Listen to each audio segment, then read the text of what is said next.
Hey everyone, Mr. Happy here, and welcome to Mondays with Mr. Happy, aka Mr. Happy Mondays, the weekly Q&A show where you ask me questions and I answer them. I'm not gonna lie, guys, I got a pretty bad headache. I had one of those nights where you sleep extra because you're like, oh yeah, I should get some extra sleep tonight, head to bed early. But then the next day, you start off a little bit okay, but you just kind of feel like a little run down, and then as the day sets in, it's your body telling you, man, I wish I could sleep even more. I'm in that kind of space right now, so I feel like we should get into the Q&A as quickly as possible, as much as there are things I do want to say at the start of this video.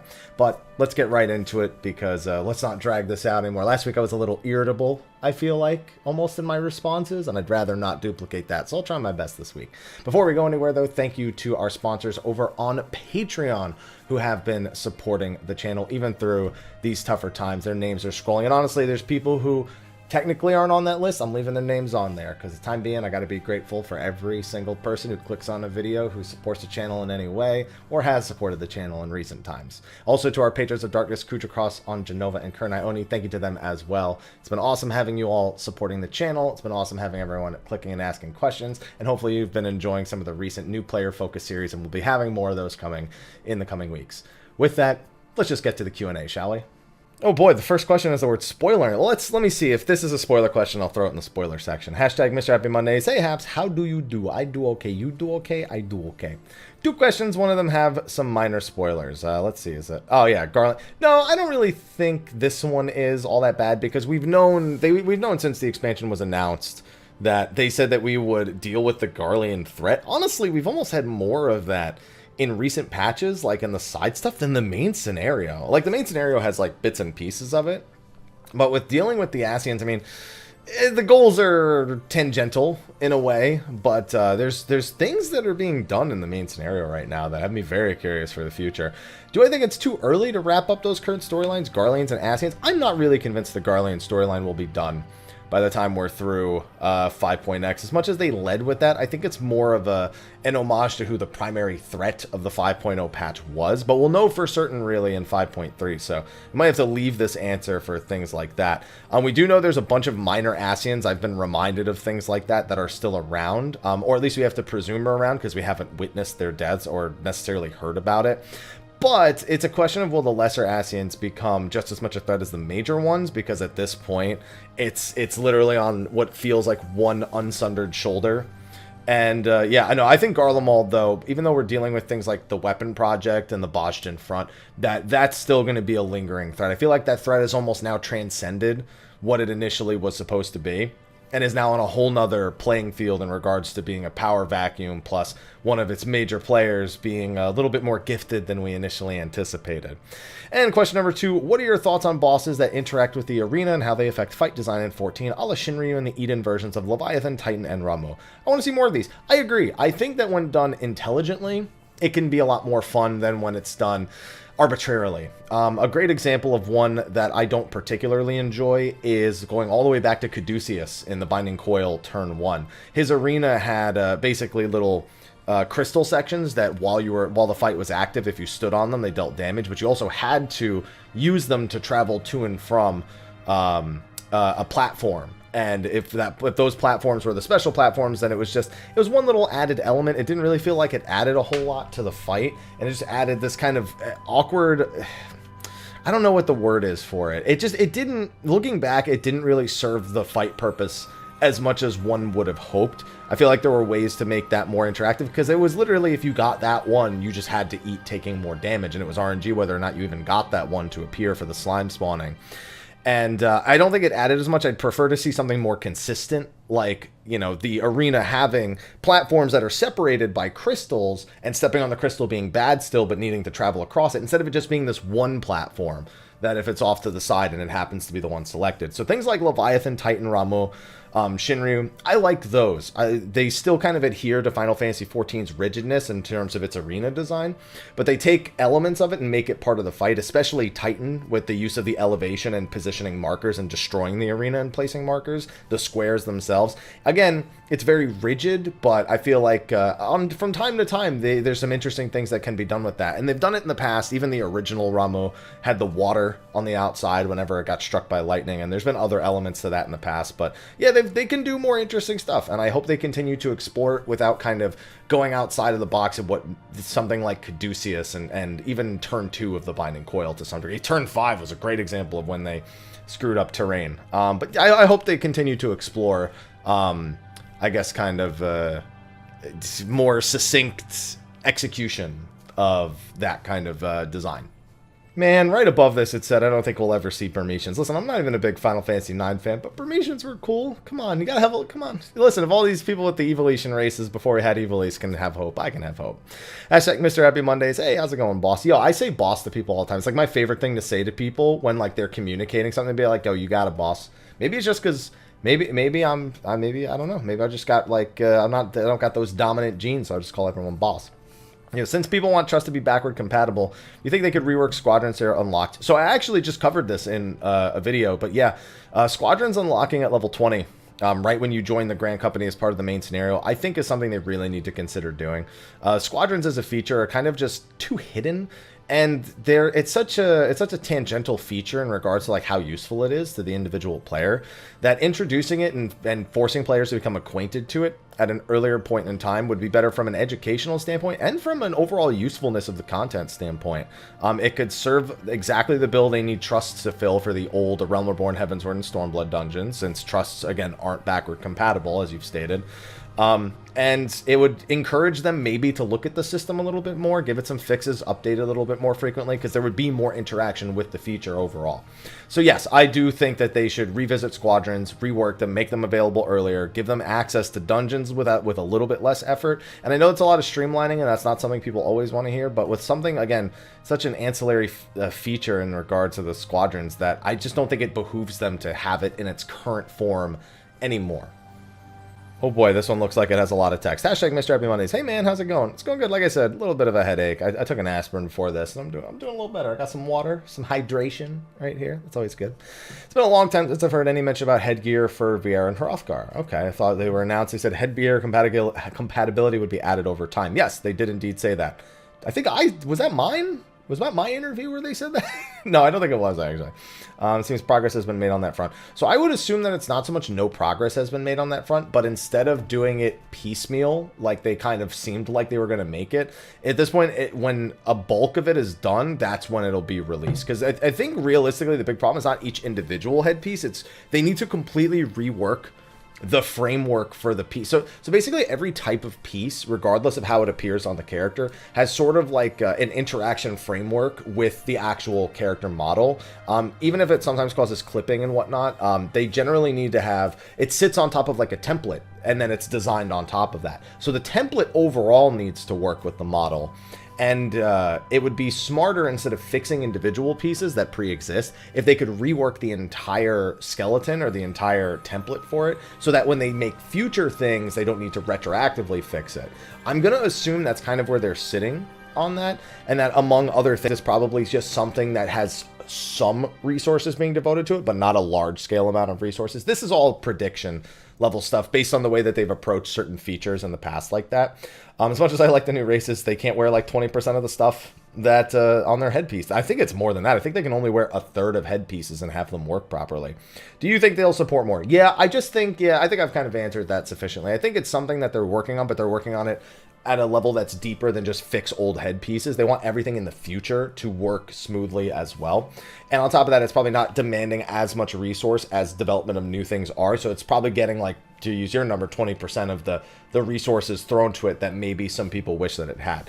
But I feel like it's going to happen. I feel like by 6.0, we'll have probably more news. It may not be 5.3, 5.4, or 5.5, but by 6.0, I wouldn't be surprised to have either had the update or to have at least had it addressed more directly. In fact, I almost kind of want to ask. I haven't done an email interview in a while. Trapped inside, maybe I'll have the opportunity to do one. All right, hashtag Mr. Happy Mondays. Hey, Hap, hope you're doing well. It's been a while since I've asked a question. Well, hopefully you're doing good as well, and thank you for asking a question. You may not remember me, but I pulled a Hap Jesus about tank stance changes on your show right before Shadowbringers. Is that, I feel like we had another, like the last time you asked, you were like, I told you. And I was like, got me. Let's see. The new EX Primal, thank you for avoiding spoilers, had me thinking whenever it makes you split into two groups, then they jump to both groups at the same time, that mechanic could be applied to all Dragoon. Are you trying to make Dragoon jumps AoE? What if Square Enix do you think it would break the game if made jumps where they sent a dragon's astral projection or something? No, I mean, it would be fairly interesting. I feel like it'd be way less cool to send the energy of a jump. I feel like that's kind of what Mirage Dive looks like. Like, Mirage Dive is you essentially performing a jump with just like your little Midgard Storm or Blood of the Dragon. It's from a gameplay perspective to prevent animation locks, like you've suggested. Yeah, it makes perfect sense. I think it would be less cool. And honestly, I feel like commanding the technology to, that this game runs on, that it would be more impressive for them to just keep working at what they've done so far. Like, it's gotten a lot better. It's a million times better than it used to be. But I wouldn't want to pass the jump off to like an animation that happens completely separate from me personally. It's even the only place that I really like that is with Ninja, when they have their Bunshin shadows. That looks really cool. I can't imagine having something like a Bunshin shadow for Dragoon, and I don't think it would break the job either. I think it's within you're making a perfectly reasonable suggestion for ease of play for the player and for safety. But I don't think it's the direction they'll go. I think they'd rather more directly approach like what the underlying problem is, instead of replacing it with like a solution that's just completely different from how the ability was developed in the first place. I think that's just the approach they would take. But I mean, if they do this, I'd be cool with it. Dragoon's not really a job I play, so I don't have as deep a feeling about it. But yeah, I mean, that's the best answer I got. Maybe. All right, hashtag Mr. Happy Mondays. Hi, Mr. Happy. How are you going? I'm going just fine. Hopefully you're going all right as well. Doing well. Oh, see, you answered. And always appreciate answering the questions. So yeah, thanks for asking them, or I don't get a weekly Q&A video. I'm not sure if you've answered this already, but I want to know what your thoughts are as Dancer main this tier of Savage. As a ranged physical DPS myself, I level Dancer, was put off by the job's damage output. For Savage, I swapped to Bard Machinist. I will say I did do some Machinist like for a couple weeks before I stopped doing weeklies very consistently, and it was a lot of fun. I'm not a super big fan of Bard right now. I feel like it just doesn't feel as good to play as the other two, in my opinion. Even if they all perform at a relatively similar level. No, but for Dancer, it was fine. I mean, Dancer, you got to remember, your Dancer, there's only so much you can do from a personal DPS standpoint. A lot of Dancer comes from how well the people around you play. Now, theoretically, if you're in a static of equally skilled players, then you have the Dancer ends up looking just as good as the rest of the party, because the Dancer performs on a personal level quite well, and if the rest of the party performs really well, then the Dancer gets brought up. A lot of our numbers are from boosting other people's numbers. However, if you're somebody who sits in like a group that is still progressing or playing really slowly, or is kind of newer, or not really accustomed to raiding, then it still kind of equals out, because your personal DPS is probably lower than like the super experienced Dancer, and your party's DPS is also probably lower.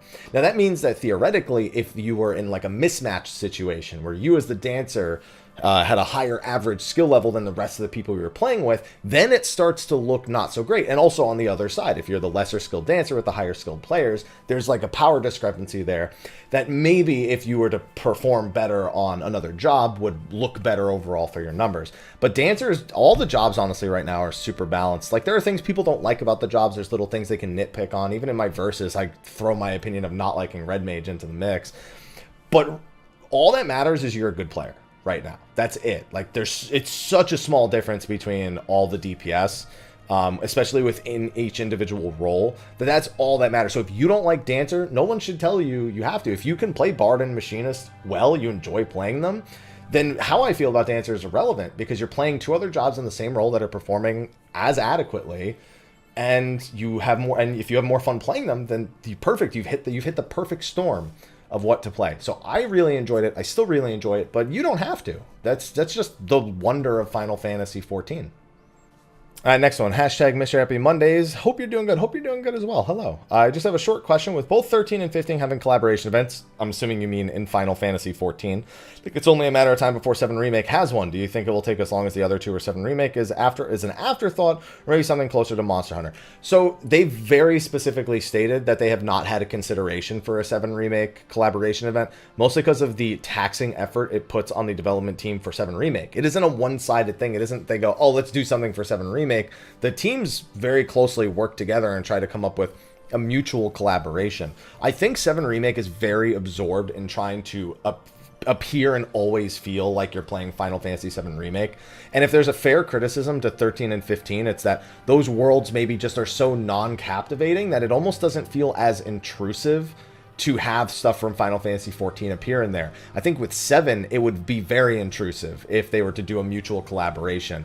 There's ways to throw references in, there's ways to throw little things here and there, but to have something as, like, direct as, like a Mikote outfit for Tifa, or for Cloud to have, I don't know, I'm trying to think of something, for Cloud to have something like a, like the Dark Knight relic for his sword or something, like a direct one-to-one as part of the collaboration. I feel like it might take a little bit too much out of a game that is under such scrutiny from, you know, hardcore fans, hardcore gamers, and, you know, old school fans of the original, that they might directly avoid it at all times. Maybe at some point when the game's all the way, like every part has come out, whatnot.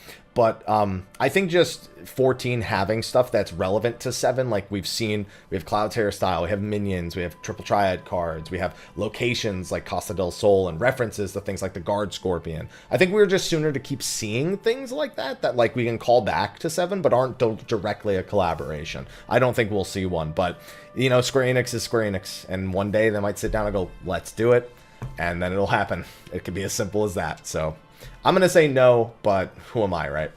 All right, hashtag Mr. Happy Mondays. That's kind of annoying. There we go. Hey, Haps, how you be? I be good. You be good? I be good. Just got to level 80 with my main and went back through and did all the blue plus signs. Level all my crafters 30 so I can decent. Doing my dailies, working on gathering, but other than that, I'm a little lost.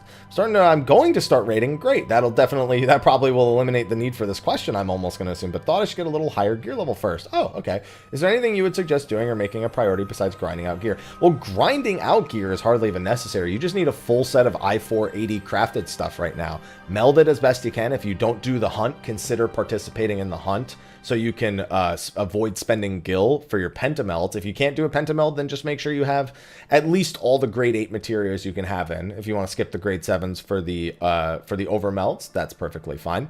But other than that, I mean, it's just weekly tomes, you know, and there's not really much more you can do at this point. Your relic, if you don't have an item level 485 weapon, do the relic quest real quick or hand in 1,000 pos to get the right weapon. If you haven't done the latest EX and you maybe don't want to get crafted stuff, but you'd like to upgrade your gear, consider doing that.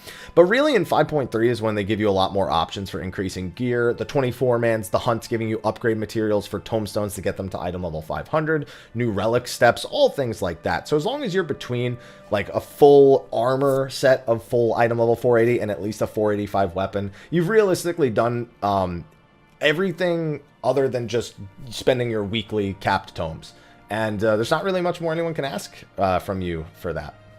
Hashtag Mr. Happy Mondays. Thanks for answering question last week. I don't even remember what it was, bro. My head is just spinning today. Hope all's still good on your side. It is. And hopefully, again, I feel like I was really, like, ornery last week. I don't know why. I just seem to remember myself being that way. 1, do you think it would be a good addition to the game if they do dungeon difficulty a la Extreme Savage to give endgame difficulty to 4-man teams? Like the idea of mythic dungeons, and wow, this question comes up all the time. So they've largely said that the big reason they don't do more hard 4-man content is because of the type of responsibility it puts on the team being relatively uneven. So first of all, there's a lot of game mechanics that you can't really do from a 4-man perspective because you only have 1 tank, 1 healer, and 2 DPS. So it throws a lot of things out of what's theoretically possible, which is why they have things like the deep dungeons, which have very straightforward challenges that need to be taken place, but a single slip up and bam, you're dead. The biggest problem they have is the amount of strain that's put on the healer, and with so few people being mandatory almost to have a second combat res in the form of your caster, adds a lot of limitations to things. So they've said because of the sheer amount of stress that it puts on the healer, because realistically, mechanically, there's only so much more they can do, so they need to put more strain on the amount of damage taken, which more directly affects the healer than anybody else. Like, yes, there's DPS checks, you can make tanks have to more readily use their tank cooldowns, but it's all going to boil down to the healer has to be more responsible than the other 3. I'm always okay with it. I would even be the healer in that case, but I understand their reasoning, and I hope that they find a means with which to circumvent that and allow another like type of 4-man content to be into the game, because I do enjoy running low-man content. You guys know I've done solo videos for all the Heavensward EX primals, for a lot of the Alexander Savages, and then I'll be doing that going in the next expansion. Like, I'll probably go back and look at what else was soloable. I even did Rathalos on Machinist. So I love doing low man stuff, single, solo or 4-player. And so I do hope they come up with a solution. I think that for the question, though, that it'll be a very long time before you ever see anything like that because of their stance on the imbalance of who it actually gets harder for. And 2, if there was one combat job you would remove in the game to replace with your team job, I wouldn't really remove... Me not liking a job is not the same as me wishing we didn't have it. So there really isn't an answer. I mean, my only job that I really want added to the game is Puppet Master. And even if it ends up as a limited job, I've loved playing Blue Mage and doing the Blue Mage challenge stuff. So it wouldn't even be the end of the world for me on that. I just want Puppet Master, man. That's it. Just give me Puppet Master. That's it. Okay, next one. Hashtag Mr. Happy Mondays. Hi, Haps. Watch your playthrough of 2.0, and it was awesome. Thank you. It will be a good reference after the patch and probably have some good nostalgic value for years down the line. Yeah, it was actually... I was really happy with that by the time I was done with it, even through some of the rougher sections of the main scenario. My question this week, do you agree that tank limit breaks are hugely underutilized? I feel like I've not seen any tank LB for almost 2 years, me myself being a tank. What do you think of a tank mandatory tank LB3 as a Savage Raid AoE? How much content do you do as a tank? Because the thing that you've just said, it happens frequently enough, especially in Ultimate. Every Ultimate has utilized tank LBs. What's it called? Omega in the previous expansion, it was 100% required. Alexander from the 1. They do this. They do this fairly frequently. And also tank LB for cheesing mechanics has not been all that uncommon either. Byakko, it was widely popular to tank LB. And honestly, tank LBing in Prague just to see through a mechanic instead of hoping to healer LB after is not all too uncommon of a practice either, assuming that it's readily available for something just so you can see to the next thing. So I guess the question, yeah, I mean, how much content do you do? Because you being a tank is one thing, but if you're not doing the content that does have the thing you're asking for, it would make sense why you feel this way. But exactly what you've just suggested exists in a lot of places, so I would highly advise taking a look at some of those encounters. We got a lot of questions this week. Last week was more comments than questions. This week's more questions than comments. Hashtag Mr. Happy Mondays. Hey there, Mr. Happy. Hope your Monday is treating you well. I'll let you know tomorrow. Any advice you can give for someone who's never joined a static before but has interest to? I've been wanting to do new extreme raids, but I have interest in them, but I've been getting discouraged. So the answer to this kind of sucks. Unfortunately, pugging is usually most people's way into at least beginning to understand. Even if you do not clear the encounters, even if you run into people who suck, who leave, whatever, it's not the problem. The point is you need to see how it's structured. You need to see how certain tells are done. You need to be able to identify mechanics at a glance. And those are skills you can practice in the Party Finder, even in groups that fail. So I feel like you shouldn't be discouraged. A lot of people overthink getting into the raid scene. The 2 easiest questions are, God, I've got like a hair. Beard, mustache, too long. A lot of people overthink it. It's literally just a matter of you need to get into the content so you can understand it and gauge your interest in it further. So go into the Party Finder, join EX trials, learn them, maybe watch a video beforehand. Most of them will expect you to have watched a video beforehand. And do your best to learn that way. Now, once you've started learning and developing interest and establishing that you understand how the game mechanics work in situations like that, now you can start joining savage pug groups. And when you join the savage pug groups, I know a lot of people who have met their statics through savage pug groups, because once you get in, you just have to get rolling. The easiest time to do that is a new savage tier being released. Obviously, it's a few months into the current savage tier and there won't be another one for a while. But if you see a pickup group that's doing like fresh learning, or if you want to make a fresh learning pickup group for anything, I'd advise doing it. You just need to jump in whole body, no diving, no feet first, whatever, just literally cannonball in and do your best to just make as much progress as possible, get as much experience as possible, so when the next raid tier does come around, you're already in the right mindset, you're already prepared to deal with things like wipes and bad players. Hashtag Mr. Happy Mondays. Hey, Hap, you doing all right? Because I'm sure I'm doing all right. I'm glad you're doing all right. I'm sure I'm doing all right, too. What are some tips on balancing the hardcore aspects of the game with the creative and relaxing parts of the game? My game is becoming raid after raid, and I feel like I'm missing a big part. It's honestly, this is, if you're not interested in other parts of the game, there's no reason to force yourself to be interested in other parts of the game. The game is designed in such a way that if that's all you enjoy doing, then there's no harm in that. It just means that you might not log into Final Fantasy XIV as often, and that's been stated by our producer and director that that's a perfectly acceptable way to play. Just, you know, he knows you'll be back when there is something that you do enjoy.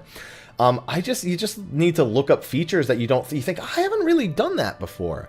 It seems like I wouldn't like it, but maybe I'll just try and do it. Maybe I will just try and level my blue mage. Maybe I will go level my squadrons. Maybe I will go level my trust. Maybe I will try crafting. Maybe I will go level my gatherers. Maybe I will go try maps for the first time. Maybe I'll join a hunt discord. Maybe I'll go try Eureka. I've always wanted to do Baldesion Arsenal. Maybe I'll go through Eureka and then try to do that. There's some old relics that maybe I could want. Oh, that relic looks cool. Let me try that. I've never tried soloing a Palace of the Dead or Heaven on High or an EX Trial before. Are there any mounts that I don't have? You got to ask yourself questions. You just got to look down the list of features and be like, what have I not interacted with? And just decide, maybe I want to try. And that's how I got to soloing stuff after watching other people do it too. And it's you know, there's always ways to find interest. And if you don't, there's no problem. It's not good if someone just says, if you don't like it, unsubscribe as a mean thing, because it's true. If there's other things you don't like to do, then unsubscribe for the time being, come back for the things you do like, and, you know, wish there was more of it the entire time, which plenty of people do. Okay, I see some meat on the bones on this one. Hashtag Mr. Happy Mondays. Greetings. How are you doing? I am doing just fine, and I hope you're doing well as well. One, I've got a couple of questions as a player who started back in Heavensward, and I'm curious your opinion about the state of the game in terms of gameplay. Many things have changed. I find some of them to be really good in terms of quality of life, but sadly, especially with Shadowbringers, I feel like the jobs became over-casualized as much as overall tanking and healing. Overall heal is not much a term. Tanks aren't struggling with aggro. Yo, I just did that at Realm Reborn Restart. Let me tell you about those two things that you just said. I already think I know what my answer is going to be. I have a button that's 5 GCDs, overall way too similar. What are your opinions? Okay, so this is what I like to call a category where I'm not allowed to have an opinion. And it's not because an opinion I have is wrong or it's incorrect or it's not broad. Actually, no, it is because it's not broad enough. When you're someone who's done everything in the game, when you're someone who has such a deep understanding of game systems and how to look for things, everything seems casual. That's just the truth. What I've come to understand over the years is that it's not the case for most people. Most people don't have or don't attempt to have that kind of deep knowledge about the game, and they're not incorrect for taking that approach. It's just a matter of how deeply I wish to understand certain things. And there are still things I don't understand that deeply, and they seem more complicated than they are on the surface, and then I learn them, and it's like, oh, never mind. You know, I've just got it figured out. So, for example, overheal is not a term anymore. Man, you got to do some more pug groups.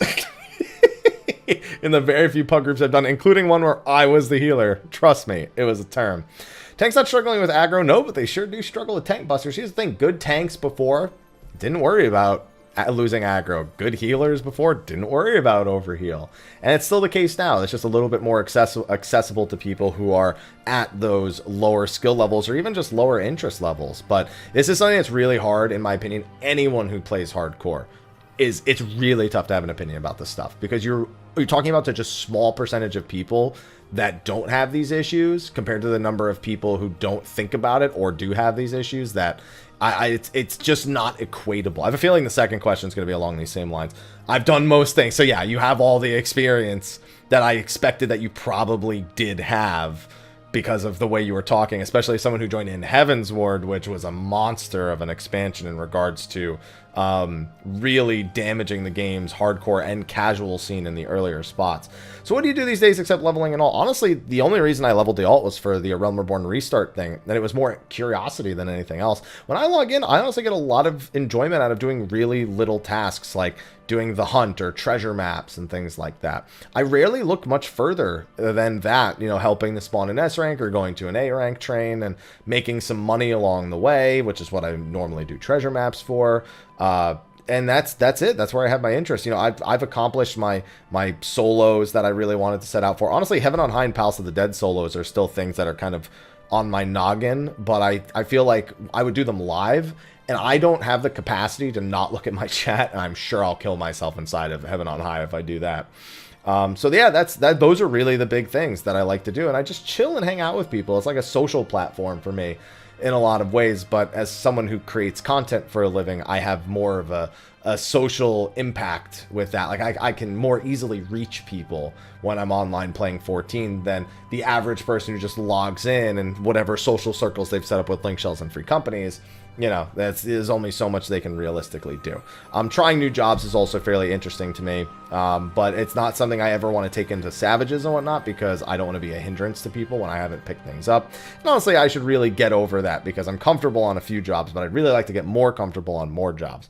So that's it. Yeah, I just like to chill, and that's why I don't force myself to log in every day if I don't want to, because there's no point. The game's not designed around that, and I have no concerns with that. I've got other things on my plate, and for me, that's fine. All right, next one, hashtag Mr. Happy Mondays. Hey, Haps, hope you're doing well. I have 2 questions, hope you're doing well also, of which you likely won't know, you won't answer knowing your previous statements on them, but I figured I'd try. Well, I'm already reading it, so you've got me further than most. I've noticed a huge surge in players in high-level dungeons that can't even perform basic tenets of their jobs. Why is there such a surge in these players? That's weird. That's not a question that I would ever shy away from. So I don't know why you thought that about that one. The second question, on the other hand, that one's tough. But the first one, no. A lot of it is just people don't, I mean, I've learned this after playing online games for so many years, that if people don't want to, if people are having fun, how they are having that fun doesn't matter to them. They just want to go. And that's just how it is. That's just culture nowadays. Especially here in the West, I should say in particular. I also think, and I addressed this in my Realm Reborn Restart finale video, number 6, that I think they do need to do a better job explaining things, like even just the basics of not having a limit break. Like, that should be a Hall of the Novice objective, in my opinion, to explain what your limit break does, to explain what all the limit breaks do. You should literally plop the player in and then show them, hey, this is a DPS using their limit break, this is why they'd use it. This is a mage using it, this is why they'd use it. This is a healer using it, this is why they'd use it. This is a tank. I think it could even just be longer than all the rest of them. You don't really need to interact that much. But I think they need to do that. And I think they need to do that for a few things. That's why I've actually been a huge advocate for Hall of the Intermediate or Hall of the Expert. You know, things that put more of your knowledge to the test, or at least encourage you to seek out more knowledge to get past them. Even if they're not necessarily mandatory, if you just put something really good behind it, like another leveling ring that works in a new level range, I think that would be more than sufficient. They're just afraid of trying to tell people they have to play a certain way, but there's certain gameplay elements that people just don't capture. And then honestly, I've also had discussions with people in the dungeons who have things like missing. Okay, I'm gonna give you a story from a Realm Reborn Restart. I had a new player, a Sprout player. He was a tank, and he was pulling the mobs, he was AoEing them, he was keeping aggro, he was using defensive cooldowns, great, but there was one thing that he wasn't doing: dodging AoEs. And at one point, you know, because when I see that, as like, a part of me just doesn't want to get into the potential that they're just like that you don't pay my sub kind of person. But the other part of me needs to be responsible and wonder, maybe they just don't know any better. So in the party chat, I typed, hey, tank, you know, just so you know, even though those AoEs are aimed at you, you should generally try to avoid them. Right now, it doesn't hurt that much. But later on, even later on in this dungeon, it was the Sunken Temple of Karn, it's a lot of extra damage for you to take that you know, could just be completely avoided. And their first response was, so I've been told, these muscles can handle it. And the reaction I'm having now is a mild version of the reaction I had at the time, on stream, that is. And so my response was, no, really, you need to avoid these things. And then the player went, you know, people have told me that before, but no one's really answered me, like, how? And I'm like, what do you mean how? In my very calm party chat talk. And he goes, well, it's like, I'm focusing on the boss, I'm focusing on using my abilities, you know, I'm keeping aggro. I'm going to turn these enemies, like when I'm pulling a pack of enemies, if I dodge one, do I, you know, and then now that's facing the other people, don't the melees need me to keep them still? And you know what? Perfectly logical. And he just said, I'm not really sure how to dodge and keep things like the way that they need to be as a tank. And I was like, you know what? As much as that first answer was a joke, it gave me kind of a perspective on why people might perceive what the best thing to do in a solution is differently. They might have most of the information, and they might be thinking it's making them do the right thing, but they don't. Then there's people who just don't give a shit, which I had plenty of that going up in the duty finder as well throughout all of this. So sometimes it's funny, sometimes it's not, but there's all sorts of reasons why it could be. And you know what? Honestly, some of it's going to be skip potions. I do not advise people using skip potions, to be honest, but there's no doubt that people do it, especially now that they're home and they just want to see Shadowbringers, which everyone said was so great, even if they don't have any of the context of the stuff that comes before, which I feel is pretty important. As for question number 2, 6.0 job speculations, well, I will say this, Beastmaster was name dropped in-game. We know they had potentially said it would be a limited job, but you never know with that. Geomancer's also been name dropped in the game. We have seen inklings of a Time Mage back in Heavensward, but I think guaranteed a healer, and maybe a caster DPS if we're getting 2 jobs. That's what I'm thinking. And then of course that opens, Geo, chemist or salve maker, whatever they want to call it, Beastmaster. There's room for a few different interpretations of what comes from that. But I'd say that those 2 being name dropped in game already, they're reasonable enough to guess at this time. All right, another one. Hashtag Mrhappy Mondays. Hey-o, hello. Hope you're doing well while stuck at home. Listen, for me, it's not that big a deal. I just can't, go and sit in a restaurant. And you know what? That's an okay price to pay right now. So I've been getting seeds and I want to plant my own crops. For a second, I thought you meant Animal Crossing. You mean in 14? Okay. I don't have a home to do it. Do you think they should add some sort of system? Yeah, people have requested this for years. As someone who doesn't interact with the system, I want people to just be able to have fun with it. Yeah, 100%. Apartment, if they can have apartments, the way they have it, maybe they can make a garden the same way they have apartments. But I know, I 100% feel for you, and I agree that they should find a way to make it possible. I think that people who do gardening now would find that they're already, their source of income would be a little bit infringed upon, but gardening takes a lot of patience, and a lot of the people who would probably get into gardening if they had access to it would probably not go as crazy as the people who do gardening all the time. And so the markets would probably be hit a little bit, but not as much. But yeah, no, I'm always down for opening up more features to people who don't have houses that are exclusive to houses. So do I think they will? No, unfortunately, but I'm totally an advocate for this as well. How long is this? Oh, it's only 40 minutes. I mean, this headache has been pretty bad, but with the water and I almost said, I wanted to say Advil and aspirin and almost got April. I need to sleep. Hashtag Mrhappy Mondays. Hey, hi. Quick question. What is your opinion? Could Square ever release talent or specializations like World of Warcraft? Do you think there would be more customization options? Seems like currently it's only gear and materia. So here's the thing about talents and specializations is it is fake customization in 99% of situations. It's essentially a noob trap, stuff like that.